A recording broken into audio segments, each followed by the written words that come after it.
tempe yang berbahan dasarkan kacang kedelai, kacang tanah, dan kacang hijau. Yuk saksiin! Pertama kita ada bahan-bahannya yaitu ragi, kacang tanah, kacang hijau, dan kacang kedelai. Dan tidak lupa dengan daun pisang dan plastik ukuran setengah kilo secukupnya dan juga tepung beras secukupnya. Hal pertama yang kita lakukan yaitu membersihkan kacang kedelai dan kacang lainnya di air mengalir. Lalu setelah semuanya bersih kita rendam semalaman kacang tanah, kacang hijau, dan kacang kedelainya. Setelah kita rendam semalaman, saatnya sekarang kita rebus kacang kedelai, kacang hijau, dan kacang tanahnya selama 40 menit dengan api sedang. Setelah 40 menit perebusan, kita matikan kompor dan kita tutup kacang kedelai, kacang tanah, dan kacang hijaunya untuk perendaman 1 malam yang lebih maksimal. Nah, setelah pendiaman selama 1 malam, saatnya sekarang kita cuci kacang kedelai, kacang tanah, dan kacang hijaunya hingga bersih. Langkah selanjutnya, saatnya kita bersihkan kulit dari kacang tanah, kacang hijau, dan kacang kedelai hingga bersih ke ari-arinya.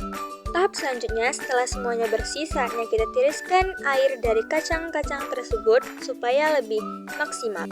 Nah, setelah penirisan, kami membedakan kacang kedelai. Yang pertama, kami meletak ragi saja. Yang kedua, kami meletak tepung dan ragi. Di pemisahan ini hanya kami lakukan pada kacang kedelai saja. Pada wadah pertama, kami meletak setengah sendok teh ragi dan 3 sendok teh tepung beras. Kita melakukan pengadukan secara rata supaya semuanya merata ke kacang kedelainya. Pada wadah kedua kacang kedelai, kita meletak ragi setengah sendok teh saja, cukup ragi tanpa tepung beras. Setelah pencampuran ragi, saatnya kita pembungkusan pada kacang kedelai dengan ukuran yang maksimal atau secukupnya saja, hingga padat. Lalu kita peletakan ragi pada kacang tanah dengan setengah sendok teh ragi. Lalu kita aduk secara rata. Setelah itu kita melakukan pembungkusan pada kacang tanah yang sudah diberi ragi.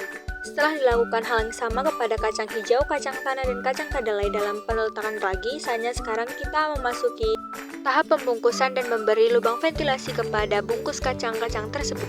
Dalam tahap pembungkusan ini, kami memakai presan untuk lebih memaksimalkan dalam pembungkusan tempe ini.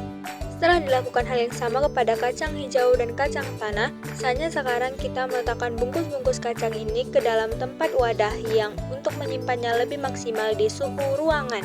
Nah, setelah dilakukan pendiaman selama 72 jam, ini adalah hasil tempe yang telah kami praktikkan. Setelah ini, kami melakukan penggorengan untuk melihat hasil yang lebih maksimal dan mencicipi rasa dari tempe kacang hijau, kacang kedelai, dan kacang tanahnya.